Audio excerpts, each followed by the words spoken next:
Ya, oke. Apakah slide-nya sudah terlihat, Bapak Ibu sekalian? Oke, mari kita lanjut. Terima kasih. Pagi hari ini kita akan bersama-sama merenungkan satu topik yang sederhana, yang saya beri judul dengan berpikir rohani. Mari kita baca, ambil satu bagian firman Tuhan. Kita baca dari Roma 8 ayat 6. Roma 8 ayat 6 saya sudah tuliskan di sana. Roma 8 ayat 6 berkata begini. Karena keinginan daging ialah maut, tetapi keinginan roh adalah hidup dan damai sejahtera. Ya, itu saya ambil dari Alkitab, Lembaga Alkitab Indonesia yang diterbitkan pada 2015. Sedangkan dari saya coba ambil bandingkan dari NIV. NIV itu dia menulis begini, the mind governed by the flesh is death. But the mind governed by the spirit is life and peace. Jadi agak sedikit berbeda ya. Kalau bahasa Indonesia mengatakan keinginan daging adalah maut, tetapi keinginan roh adalah hidup dan damai sejahtera. Sedangkan NIV menulisnya the mind, ya, pikiran yang dikendalikan oleh daging adalah kematian, dan sedangkan pikiran yang dikendalikan oleh roh adalah hidup dan damai sejahtera. Sedangkan New King James Version itu agak sedikit berbeda lagi ya. For to be carnally minded is death, but spiritually minded is life and peace. Jadi pikiran yang daging itu memang mati, ya, adalah kematian. Tetapi pikiran yang spiritual itu adalah hidup dan mati. Saya coba tampilkan seperti ini supaya kita pemahaman kita agak lebih dalam. Kita akan berbicara lebih banyak tentang ini. Nah, ini adalah sebuah video. Video ini adalah sebetulnya iklan, ya. Jadi ini iklan. Yang sebelah kiri ini pakai jas ini adalah mewakili sesuatu, dan yang berpakaian casual ini mewakili satu yang lain.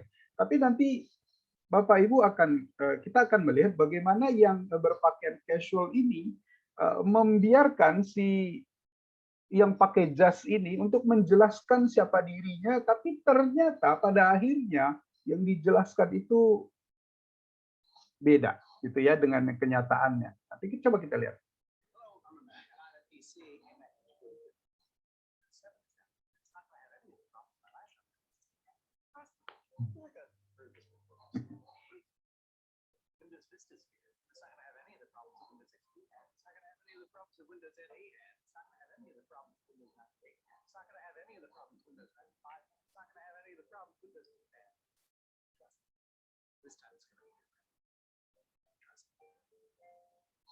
Ya, ternyata itu iklan itu adalah seperti iklan Mac, ya, iklan Mac. Tapi iklan Mac nggak bicara apa-apa, ya. Yang tadi berpakaian casual itu dia nggak bicara apa-apa. Dia membiarkan yang pakai jas yang merepresentasikan merepresentasikan PC, merepresentasikan Windows.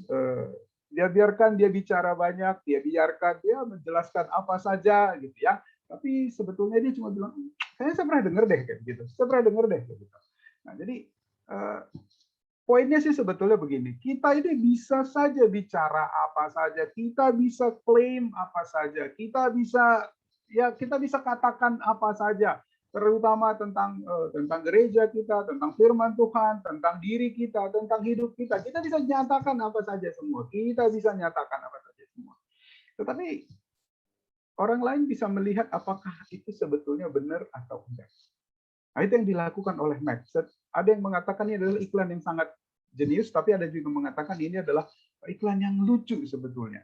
Jadi Windows itu klaim macam-macam, cerita soal macam-macam, betapa hebatnya dia, betapa luar biasanya dia.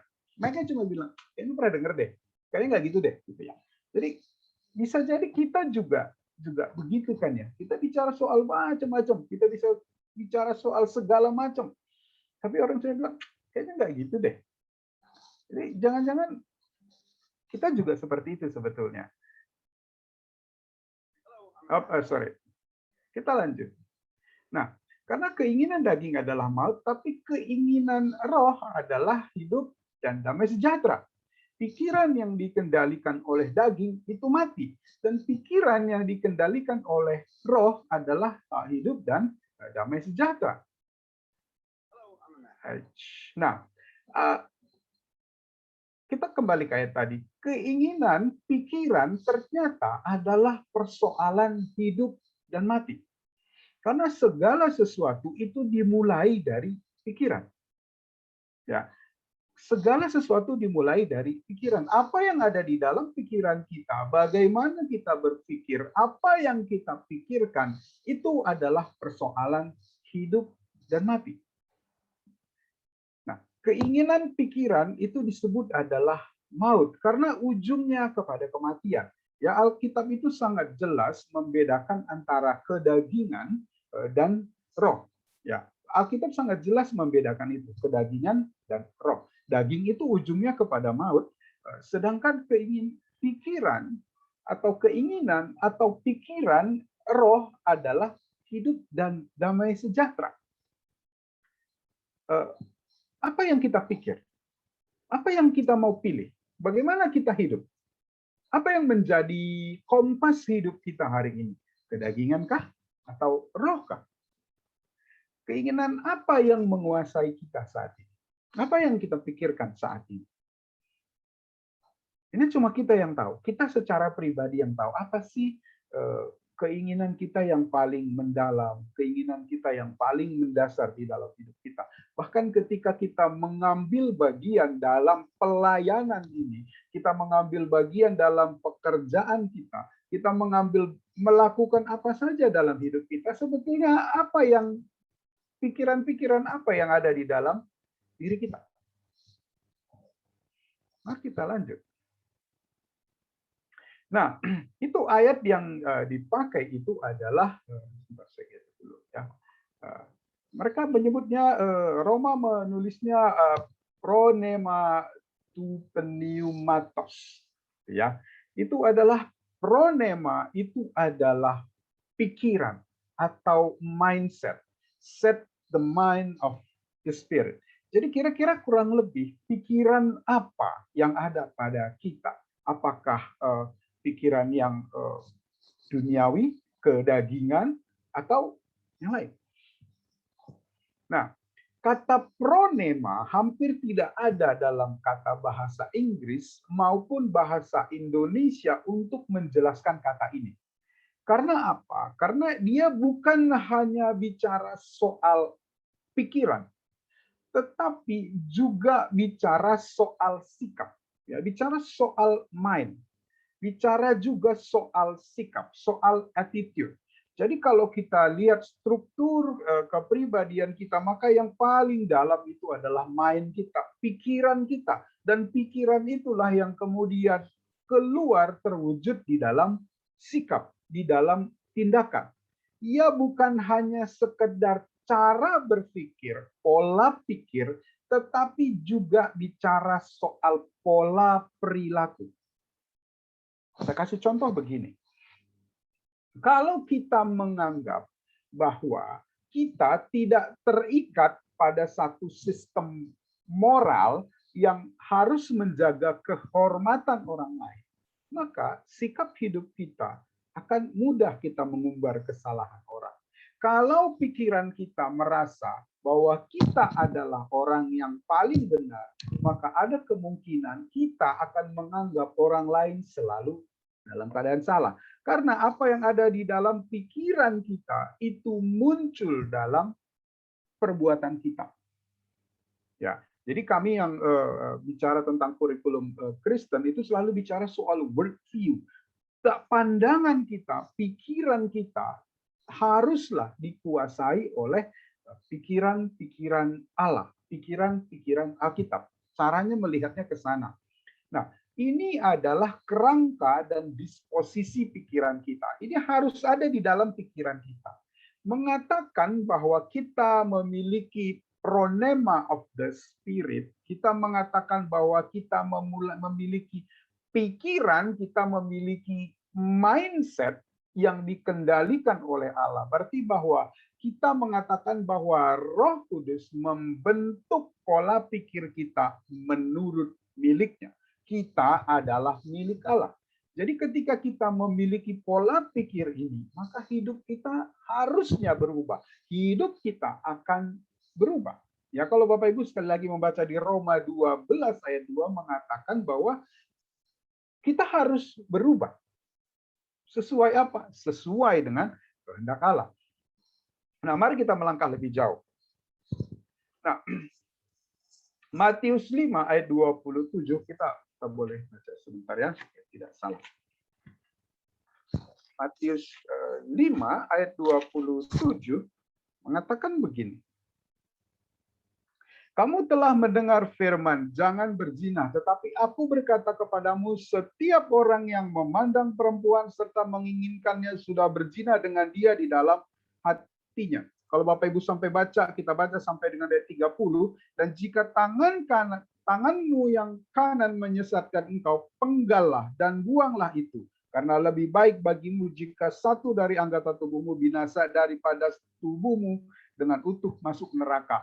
Ini kita nggak bisa, kita tidak boleh memahami ini secara literal ya. Jadi kalau itu kita congkel matanya.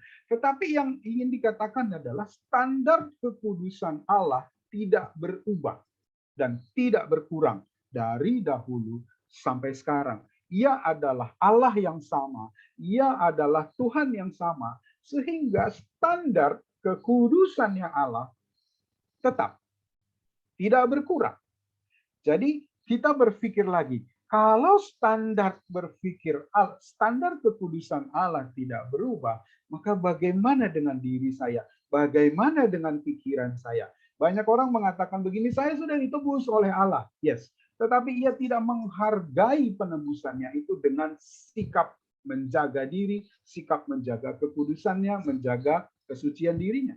Tetapi kita lupa bahwa standar kekudusan Allah tidak berubah dan berkurang, ia tetap. Sekarang kita ke 2 Korintus 4 ayat 2 Korintus 4 ayat 16 dan 18 mengatakan begini. 16.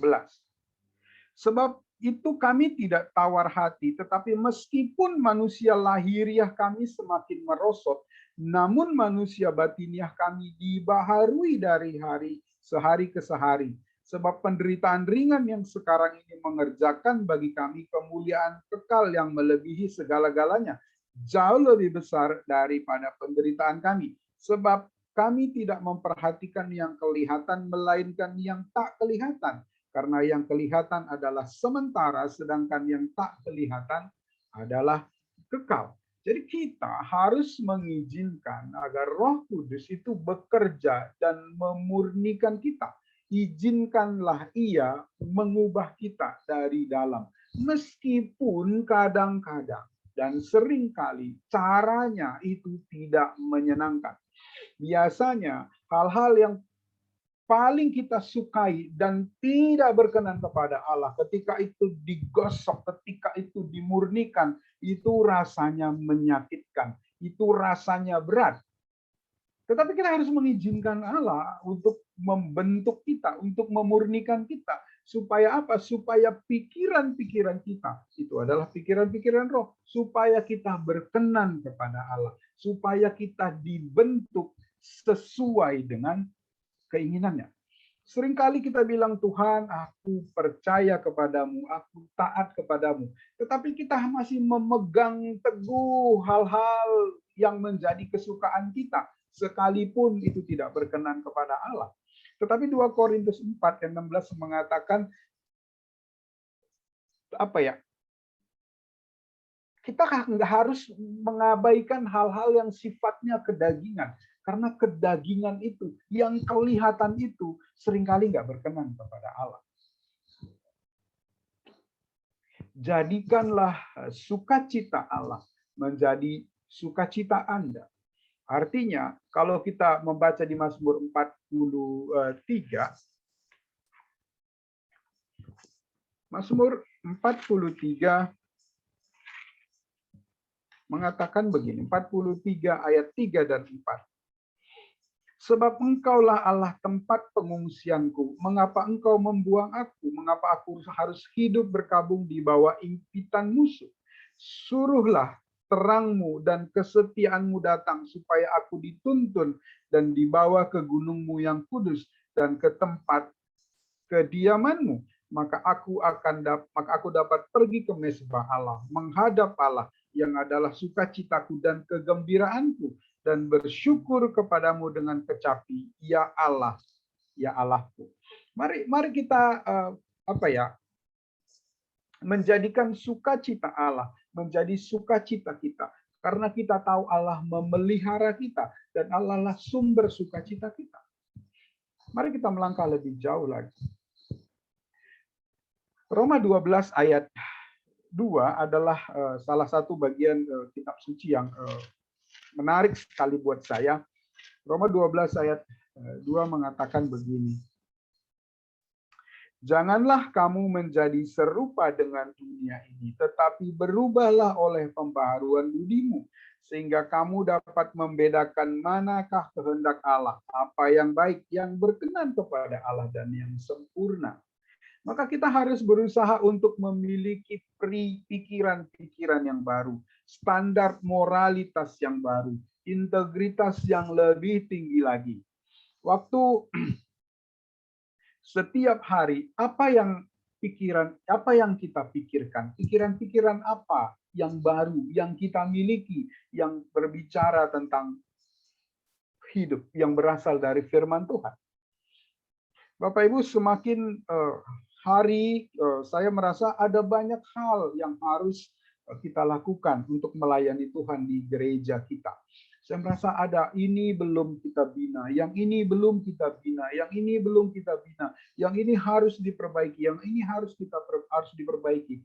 Kenapa? Karena itu adalah hasil dari pikiran-pikiran baru yang diilhamkan oleh Tuhan. Semakin saya membaca kitab suci, semakin kita membaca kitab suci, kita mulai melihat, oh betapa banyak hal yang harus dikerjakan, betapa banyak hal harus dilakukan untuk melayani firman Tuhan, untuk melayani jemaat Tuhan. Itu semua berasal dari firman Tuhan. Saya pernah mendengarkan sebuah khotbah. Khotbah itu bicara soal soal pembinaan. Dari sana kita berpikir, bicaranya waktu itu soal 5 gadis bijak dan 5 gadis bodoh. Itu tema khotbahnya, pendeta itu bicara tentang itu. Dari sana kemudian saya lantas berpikir, kalau begitu apa yang mesti kita siapkan supaya jemaat kita itu juga boleh terus-menerus waspada, memiliki pemahaman yang benar tentang firman Tuhan. Kita bicara harus memiliki standar moralitas yang baru. Hari ini dunia kita adalah dunia yang serba cepat, dunia kita adalah dunia internet begitu terbuka. Sekarang pertanyaannya, dalam waktu senggang Anda, apa yang Anda lakukan? Apa yang kita lakukan? Apa yang kita tonton? Makin jujurkah kita hari ini? Makin setiakah kita hari ini? Makin berkomitmenkah kita hari ini? Ketika Anda diberikan tanggung jawab melayani Tuhan, kita melayani sebagai pengerja, sebagai pendeta, sebagai majelis, sebagai apa saja yang bekerja di sekretariat gereja. Apa yang kita bicarakan di sela-sela waktu senggang kita? Apa yang kita diskusikan di sela-sela waktu kita bicara? Waktu kita berdiskusi dengan orang lain, apa yang kita bicarakan? Makin lebih jujurkah kita? Makin lebih baikkah kita? Bukankah katanya kita sudah percaya kepada Allah? Nah, jangan-jangan ketika kita mengatakan kita sudah percaya kepada Allah, kita sudah ditebus oleh Tuhan, tetapi kedagingan itu masih menguasai kita. Kita masih dikendalikan olehnya. Kita sendiri pegang erat-erat kedagingan itu. Nah, ini cerita tentang Lukas 16 ayat 22 sampai 23 itu kan bicara soal Lazarus dan orang kaya itu ya. Jadi perlakukanlah setiap orang seolah-olah kita akan bertemu lagi 1000 tahun dari sekarang di kerajaan Allah, di surganya Tuhan, gitu ya. Kira-kira siapa yang akan kita lihat di sana, gitu ya. Jangan-jangan kita seperti orang kaya itu, gitu ya, yang hanya melihat kepada Lazarus duduk di pangkuan Abraham. Ya, baik, kita jarang membahas ini ya, tetapi saya ini adalah bagian yang menurut saya cukup menarik ya. Kita buka di Lukas 16 ya. Lukas 16 dan 22 dan 23. 22 berkata begini. Kemudian matilah orang miskin itu lalu dibawa oleh malaikat-malaikat ke pangkuan Abraham. Orang kaya itu juga mati lalu dikubur dan sementara ia menderita sengsara di alam maut ia memandang ke atas dan dari jauh dilihatnya Abraham dan Lazarus duduk di pangkuannya. Ya, kita dari kecil saya cuma saya memahami ini sebagai sebuah cerita, sebagai sebuah perbandingan gitu ya. Tapi bisa nggak kita bayangkan, kira-kira saya akan bertemu lagi dengan orang 1000 tahun dari sekarang dan situasinya ternyata berbeda. Saat ini mungkin kita bukan Lazarus hari ini. Tapi kita berbuat apa terhadap Lazarus? Kita berbuat apa? Ya, kalau kita lihat di bagian ini ayat 31 katanya begini, kata Abraham kepadanya, jika mereka tidak mendengarkan kesaksian Musa dan para nabi, mereka juga tidak akan mau diyakinkan sekalipun oleh seorang yang bangkit dari antara orang mati. Jadi kira-kira kita pernah membayangkan hal semacam itu enggak? Jadi kira-kira Lukas mengatakan begini, kitab suci yang ada pada kita ini itu harusnya menginspirasi kita, harusnya menyadarkan kita, harusnya memberikan pemahaman yang baru kepada kita bahwa Alkitab, bahwa firman Tuhan itu menuntut sesuatu yang lebih tinggi. Jadi percuma kalaupun orang bangkit dari antara orang mati kalau untuk bercerita, kalau kitab suci yang ada pada kita sendiri tidak kita dengarkan. Nah, yang kedua, ingatlah pada saat kita yang paling berbahagia, pada saat yang sama ada ribuan orang lain yang sedang bergumul dengan persoalan dan penderitaan. Beberapa bahkan sangat dekat dengan kita. Pernah nggak berpikir, wah kita sangat bersuka cita pada saat-saat kita berbahagia, oh puji Tuhan, doa-doa saya dijawab oleh Tuhan. Puji Tuhan, keinginan-keinginan saya, kerinduan-kerinduan saya terjadi. Tetapi pada saat yang sama, banyak orang yang sedang bergumul dengan persoalan dan penderitaan. Beberapa bahkan sangat dekat dengan kita. Terus kita lakukan apa? Ya Bapak Ibu, kami tinggal di Cikarang dan saya beberapa kali melayani di sebuah gereja di Cikarang pusat sana, dekat pinggir rel kereta. Jadi sepanjang jalan ini, sekarang ini trennya adalah banyak sekali orang yang tidak punya pekerjaan dan kemudian mengamen dengan pakai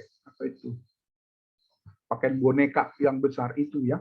Itu panas sekali di dalam. Beberapa kali kami ketemu dengan orang yang ngamen bawa anak. Ya, ngamen bawa anak. Ya. Jadi gendong anaknya sambil terus pakai itu boneka besar itu sangat panas sekali. Pertanyaannya adalah, kita bisa bikin apa? Kita bisa bikin apa untuk orang-orang semacam itu?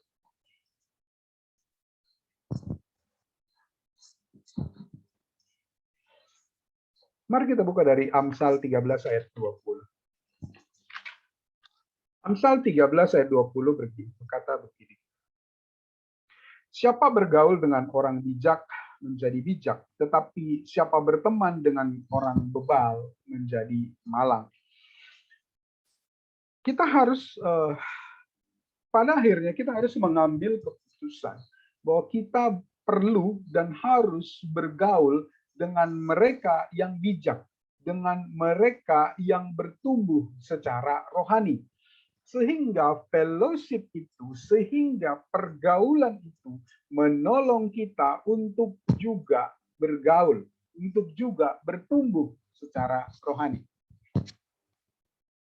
Ya, kadang-kadang kita perlu bersosialisasi, yes, betul. Kita perlu bersosialisasi. Saya di dalam komplek ini pun saya bersosialisasi.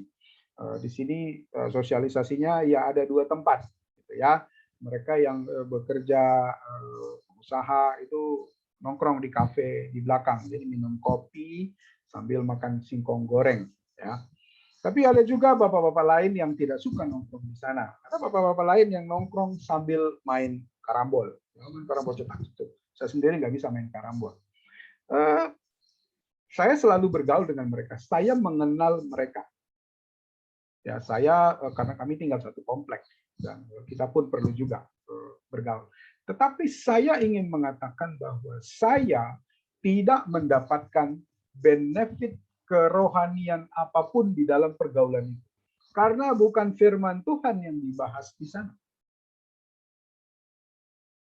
Bukan firman Tuhan yang dibahas di sana. Ini teman-teman yang di gereja yang nongkrong di depan, di warung depan.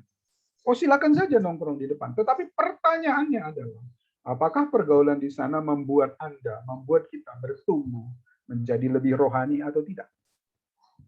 Atau justru kadang-kadang pergaulan kita adalah sebuah tempat di mana kita menjadi orang yang sebenarnya. Di sanalah kita bisa mengeluarkan semua caci maki, mengeluarkan semua unek-unek. Karena di gereja nggak mungkin, pergaulan saya nggak mungkin. Nah, itu nggak genuine. Bergaullah dengan mereka yang bertumbuh secara rohani. Karena apa? Pergaulan buruk merusak kebiasaan yang baik. Dan kebiasaan yang baik itu membuat kita tidak mungkin melayani Tuhan secara otentik, secara genuine. Kebiasaan buruk itu terjadi karena pergaulan. Nah, istilah jiwa dan pikiran kita dengan bacaan-bacaan yang baik. Ya, saya suka membaca C.S. Lewis, saya suka Jonathan Edwards, memang agak berat, tetapi kita juga bisa membaca John Piper, kita juga bisa membaca tulisan-tulisannya Andar Ismail yang bisa mendorong kita untuk memiliki pemahaman-pemahaman yang baru, mendorong kita untuk berusaha memiliki pikiran-pikiran yang dikendalikan oleh Roh, pikiran-pikiran yang sesuai dengan kehendak Roh. Ingatlah bahwa tubuh tidak kekal. Tubuh tidak kekal. Memuaskan seluruh hasratnya, seluruh keinginannya itu tidak kekal. Ia singkat laksana rumput, seperti kata 1 Petrus 1 ayat 24. Jadi jangan pusatkan perhatian Anda kepadanya. Perlu nggak kita menjaga kesehatan? Yes, kita perlu menjaga kesehatan supaya kita bisa efektif melayani Tuhan. Perlu nggak kita berpakaian rapi? Ya, perlu supaya kita bisa melayani Tuhan dengan efektif. Ujungnya semua ke sana, tetapi tubuh itu sendiri tidak kekal. Tubuh itu sendiri sementara, ia akan mati. Ya, teman-teman, Bapak Ibu, sorry teman-teman. Bapak Ibu, beberapa hari lalu kami melayat seorang teman baik saya. Kami dulu sama-sama bekerja sebagai guru di sekolah. Dia kemarin meninggal pada umur 56 tahun.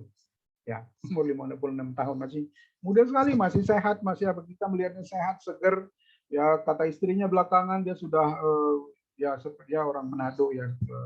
Satu hal yang jadi kesamaan kami salah satunya adalah suka makan kan begitu ya. Jadi makan di mana-mana, dia tahu restoran yang ada di mana, dia tahu Bandar Jakarta itu yang paling enak di sana apa, dia tahu di Mujigae itu apa yang enak, dia tahu lah pokoknya semua. Tetapi istrinya katakan belakangan dia sudah mulai diet, belakangan udah mulai sepedaan supaya lebih sehat. Tetapi Tuhan berkehendak lain. Sabtu minggu lalu dia main badminton di gor yang dia diminta untuk meresmikannya. Dia main sebentar dan kemudian tiba-tiba jatuh dan meninggal. Dan ketika kami melayat ke rumah duka, saya sedih sekali. Kenapa? Karena itu adalah salah satu teman saya yang paling baik.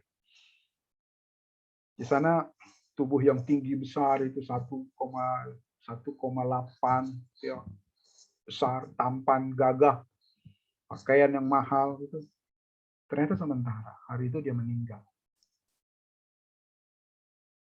Hari ini adalah zaman di mana kita cenderung memuja diri, memuaskan hasrat kita. Tetapi firman Tuhan katakan enggak kok. Dia itu sementara. Jadi kita harus waspada. Ingatlah peringatan Yesus tentang apa yang mencekik dan membunuh kehidupan rohani. Mari kita buka dari Lukas 8 ayat 14. Lukas 8 ayat 14 mengatakan yang jatuh dalam semak duri ialah orang yang telah mendengar firman itu, dan dalam pertumbuhan selanjutnya mereka terhimpit oleh kekhawatiran dan kekayaan dan kenikmatan hidup, sehingga mereka tidak menghasilkan buah yang matang. Firman itu jatuh di tanah yang bersemak. Jadi jangan-jangan kita membiarkan kehidupan kerohanian kita itu tercekik, tidak bertumbuh, tidak berkembang karena kepedulian yang berlebihan pada diri sendiri, pada kekayaan dan kesenangan hidup. Bapak Ibu, kita tidak boleh hanya berpikir kesenangan hidup itu adalah bersenang-senang, belanja-belanja, itu bisa juga, tetapi tidak semata itu. Yang dimaksud dengan kesenangan hidup itu adalah ketika kita memberikannya porsi yang besar terhadap hal itu. Ada orang yang senang bermalas-malasan, ada orang yang senang bergosip ria, ada orang yang senang dengan kekayaan, ada orang yang senang dengan hedonisme.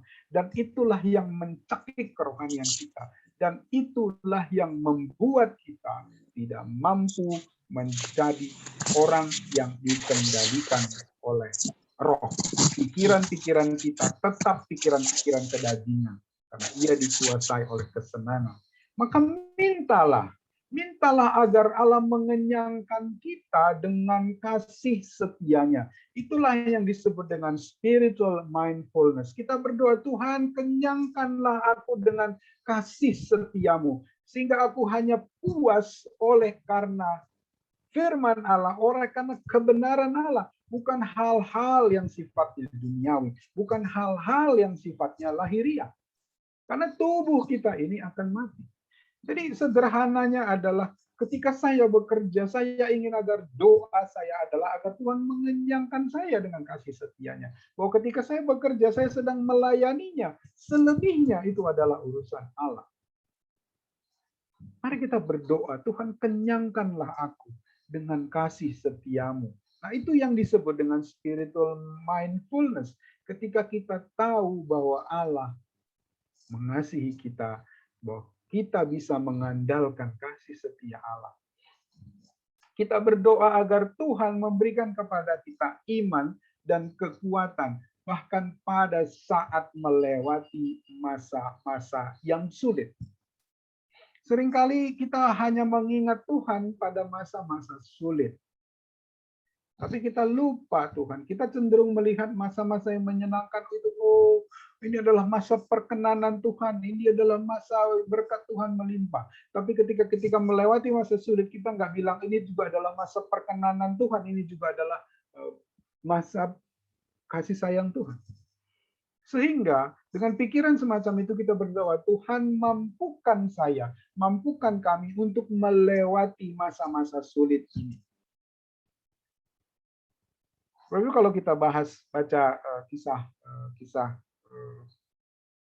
di Perjanjian Lama ya, yang 3-4 orang itu dilemparkan ke dalam tungku yang menyala-nyala itu. Apa sih yang paling mengerikan di sana? Ya, seorang hamba Tuhan pernah bertanya, apa sih yang mengerikan dari neraka? Yang mengerikan dari neraka adalah bukan karena api itu saja. Karena Daniel dan teman-temannya pernah melewati itu. Tetapi karena di dalam itu ada Allah, maka mereka melewatinya. Yang mengerikan dari api neraka adalah bahwa tidak ada Allah di sana. Ketika Allah membiarkan, mengabaikan, dan meninggalkan manusia. Itulah masa-masa yang sulit. Nah, sehingga kita harus berdoa, Tuhan, tambahkan iman dan kekuatanku bahkan pada saat melewati masa-masa sulit, sehingga masa-masa sulit itu justru membentuk kita menjadi orang dengan cara berpikir, dengan pikiran-pikiran yang rohani. Maka pergilah, kunjungilah orang yang sedang berduka cita. Ya, tadi pagi Bu Mus cerita, Bu Ambar juga cerita, itu adalah hal yang sangat sangat menggugah bahwa kita perlu pergi untuk mengunjungi orang yang sedang berduka cita. Kita perlu menunjukkan dukungan kepada mereka yang sedang kesulitan.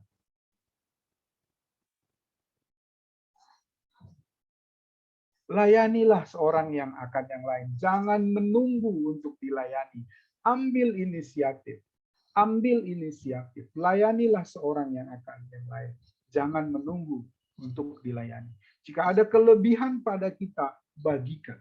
Apa saja kelebihan yang ada pada kita, itu harus dibagikan.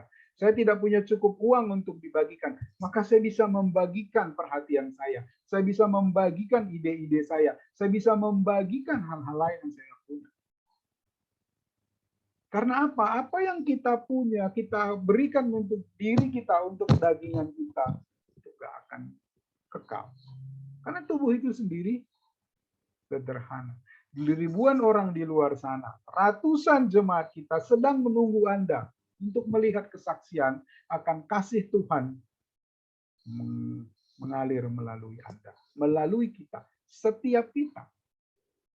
Itulah sebabnya Tuhan memanggil Anda untuk menjadi pengajar. Sehingga kita bukan seperti iklan tadi. Trust me, trust me. Tapi sebetulnya nggak bisa dipercaya. Karena faktanya memang nggak begitu. Faktanya memang nggak begitu. Ya, ribuan orang di luar sana sedang menunggu Anda untuk membagikan kebenaran, menunggu Anda membagikan kebenaran firman Tuhan. Ya, jadi kita bukan orang yang jago kandang gitu ya. Wah, di sini kita gitu. Tapi sebetulnya enggak. Nah, seperti iklan tadi. Ya, iklan tadi itu ada iklan yang lucu, tapi juga sebetulnya sangat menggugah. Ketika kita bilang, aku diberkati, aku dikasihi Tuhan. Nah, itu benar. Tetapi apakah orang lain bisa melihat? Orang lain bisa terberkati melalui hidup kita? Ketika kita mengambil bagian dalam pekerjaan ini, sebagai pengerja di gereja ini. Apa sih yang Tuhan lihat? Apa sih yang orang lain lihat? Kiranya Tuhan memberkati kita semua. Mari kita berdoa. Bapa di surga, firman-Mu begitu tinggi. Tuntutan-Mu begitu tinggi. Tetapi Tuhan, ketika Engkau mengizinkan kami, memberikan kami waktu untuk melayani Engkau, dengan semua keterbatasan kami, dengan semua ketidakmampuan kami, oh Tuhan, terima kasih. Sebab sungguhnya kami tahu kami tidak layak untuk melayani Tuhan. Kami tidak mampu melayani Tuhan. Dalam banyak hal kami masih dikuasai oleh ego kami. Dalam banyak hal kami masih dikuasai oleh kedagingan kami. Kami memuja diri kami.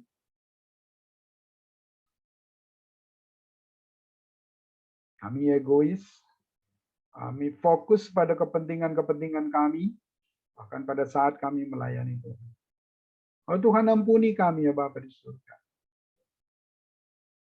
Biarlah firman-Mu pada hari ini mendorong kami, menolong kami untuk boleh memperbaiki diri kami, memiliki pandangan yang baru, cara berpikir yang baru. Kami berdoa supaya Roh Kudus menolong kami, supaya kami boleh berkenan kepada Tuhan, mengetahui isi Allah lebih jauh. Terima kasih Bapa di surga. Kami tahu kami tidak mampu, tapi Tuhan menganggap kami berharga, memberikan kami kesempatan. Terima kasih Bapa di surga. Kami menyerahkan gereja kami, diri kami, sepenuhnya ke dalam tangan Tuhan. Terpujilah Engkau Bapa di surga. Dalam namamu, dalam Kristus Yesus kami berdoa. Amin. Terima kasih, saya